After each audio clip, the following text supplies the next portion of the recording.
Bom, segunda-feira, né? 20 de fevereiro. De antemão, eu queria dizer que o intuito desse vídeo aqui era gravar uma live. A gente fazer uma live aqui, perguntas e respostas do pessoal. Mas como o YouTube não permitiu, a gente vai gravar um vídeo mesmo.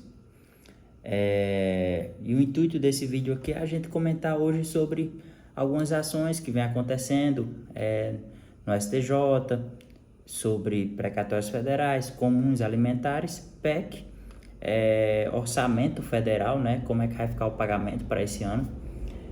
Falar também sobre os precatórios comuns, a reunião do Conselho Monetário Nacional que teve também agora, que influi algo de precatórios também. E como é que tá as operações de outorga, né? Que é aquele pagamento com precatório que muita gente estava na expectativa de receber aí por outorga e parece que cada vez mais está complicado essas operações. Então vamos lá. De início, o ponto 1 que eu quero falar é a revisão da vida toda. Foi suspensa, certo? O STF ela fez um pedido de revista, né, nessas ações aí. E aí por enquanto não há previsão de quando esse pedido vai ser avaliado lá no STF. Ou seja, o INSS está aguardando um acórdão no STF para identificar quais providências adotará nessas revisões, como é que vai ser os cálculos, essas coisas assim. Então, por enquanto, o que é que acontece? Nada vai mudar para os aposentados que estão buscando a revisão. Isso aí nada vai mudar. Mas o que os especialistas dizem é que os aposentados que têm direito devem continuar entrando na justiça para fazer esses pedidos de revisão. Só que o STF lá atrás tinha aprovado, em 1º de dezembro de 2022, essa revisão da vida toda. Só que dentro desse processo já surgiram alguns cortes, que vamos dizer assim, a revisão ela vai permitir que os aposentados usem todos os salários recebidos para acumular o valor da aposentadoria.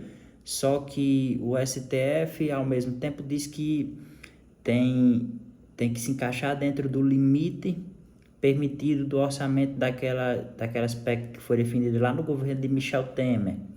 Então, tudo isso influi. O judiciário está olhando, né, essa questão aí. Por enquanto, suspensa. Todas as ações estão suspensas da revisão da vida toda. Os advogados podem continuar entrando, só que está suspensa. Então, tecnicamente, zero. Até agora, ninguém tem previsão de receber. Segunda coisa que eu queria falar é a PEC do estouro, né? Eu chamo a PEC do governo Lula, que definiu o orçamento de 2022, inclusive o pagamento do Bolsa Família. O que é que acontece? Nessa PEC, ficou definido o valor de 17 bilhões de reais para pagar precatórios, certo? 17 bilhões. A gente vai fazer uma analogia bem simples aqui. 2023, 17 bilhões, só que em 2022 ficou 22 bilhões de reais a serem pagos. Então, a gente tem aí um déficit de 5 bilhões mais os juros. Vai ser pago os precatórios de 2022? Não sei.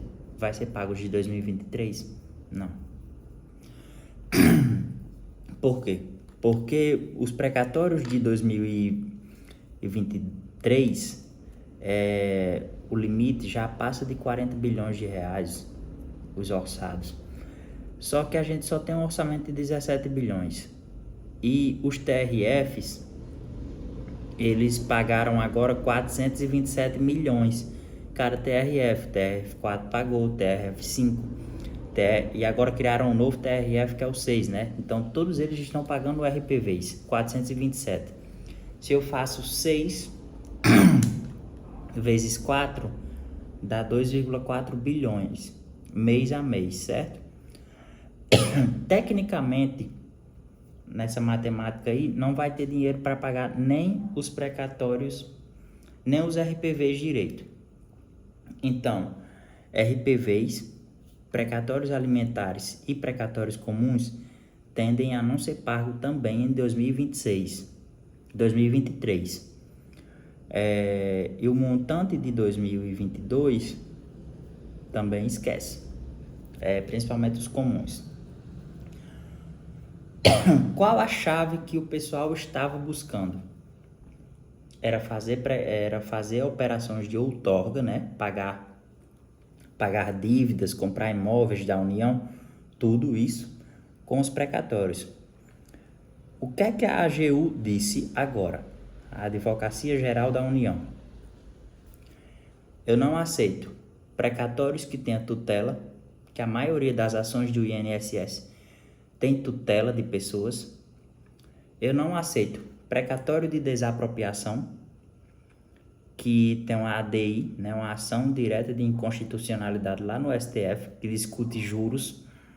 A AGU não vai aceitar. Não aceito precatórios de IAA, que é do Instituto do Álcool e do Açúcar. Também tem problema lá no STF. A AGU não vai aceitar.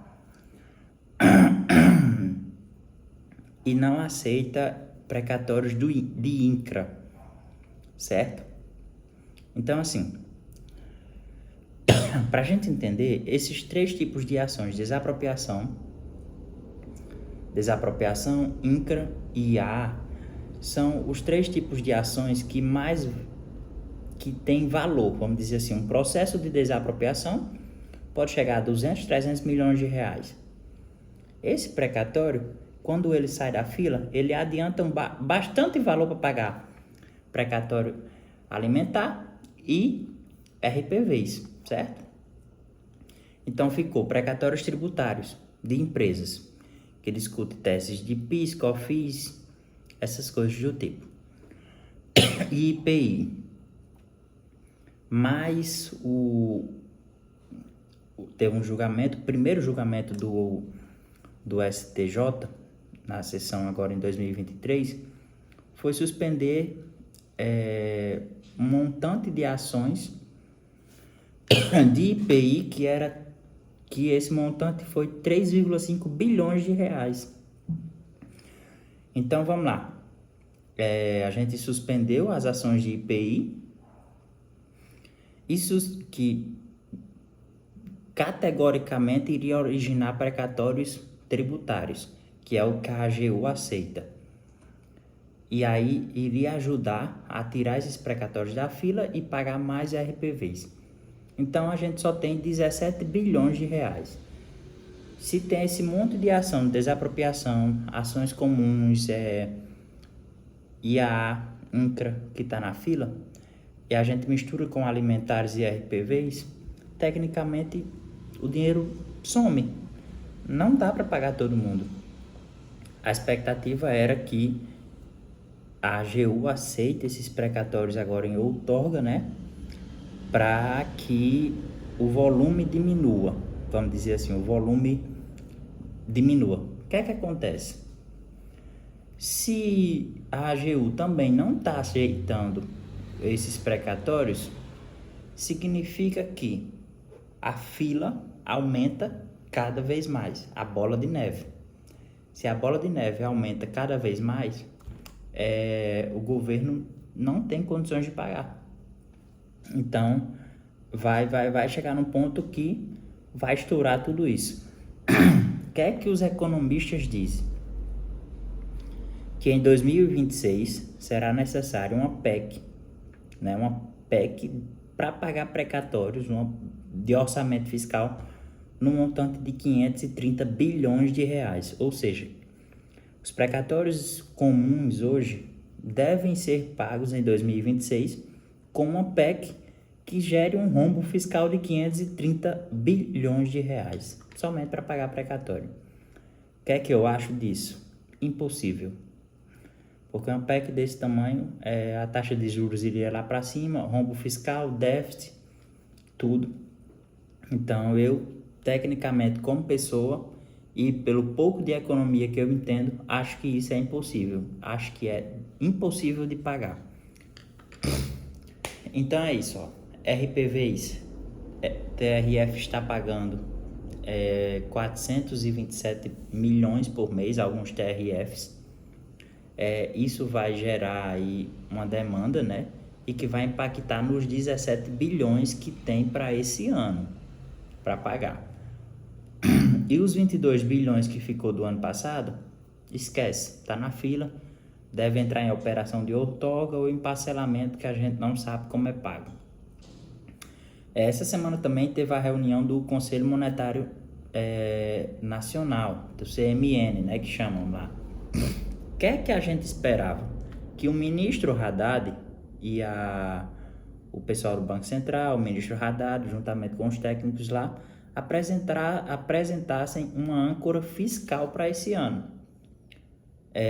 O ministro, ele não apresentou. Então a gente fica de mãos atadas, vamos dizer assim. O ministro não apresentou a âncora fiscal e a gente novamente fica aguardando por orçamento, que já está definido, é os 17 bilhões, mas para 2024 seria ideal ele apresentar um orçamento fiscal do que pretende fazer, como é que vai regir, né, o orçamento desse ano, mas até então não apresentou. Prometeu que será entregue até o final de março, porque aí terão 30 dias para discutir esse orçamento e reapresentar depois, se for o caso. Então, assim, tudo isso impacta em precatórios. Essas reuniões do Conselho Monetário Nacional, de não ter uma âncora fiscal, não ter um orçamento fixo, dizer como é que vai pagar, tudo isso impacta, tudo isso aumenta a taxa de juros, e sempre é mais difícil, sempre é mais burocrático. A gente tem acompanhado processos que, por exemplo, se for um processo coletivo, orçado para 2022 ou 2021, como a gente já viu aí, o que é que a União faz? O processo está ali no ápice de ser pago, na cara do gol para ser pago. A União vem, mete um agravo de instrumento, mete uma ação rescisória, que é só para empurrar com a barriga esses precatórios e não ser pago. Então, assim, às vezes o credor diz, o meu precatório é pago esse ano. Não, não é. A gente tem visto RPVs de 6 mil reais. 6 mil reais que não é pago. É sempre empurrado com a barriga. Sempre dizem da LDO, né? A emenda 114, 113, tudo isso. E empurram. Então, assim, tudo pode acontecer no meio de precatório. Às vezes, seu precatório pode ser pago amanhã. E a AGU vir colocar um agravo de instrumento, uma ação rescisória, hoje de noite. E aí, meu amigo, se coloca, aí vai esperar julgar, daqui que julgue isso, vai pro STJ, STF, aquela coisa toda. Aí quando chega lá, passa um ano, aí às vezes o credor morre e não recebe. Então tudo é muito difícil. Então, assim, esse é o cenário. Precatórios alimentares, eu acho que só vai pagar RPVs. Comuns, nem se fala. Tem que aguardar a operação de outorga para ver como é que vai ficar e vendo o que seguir. Se você quer vender seu precatório, ó, tem um telefone aqui embaixo. Fala com a gente vai te assessorar aí, vai passar alguma proposta para você. E eu acredito que vai dar tudo certo. Lembre sempre de dar o like, né? Gostou do vídeo, comenta, diz o que achou aí, dá alguma sugestão, que a gente vai olhar tudo, certo? Até lá, tchau.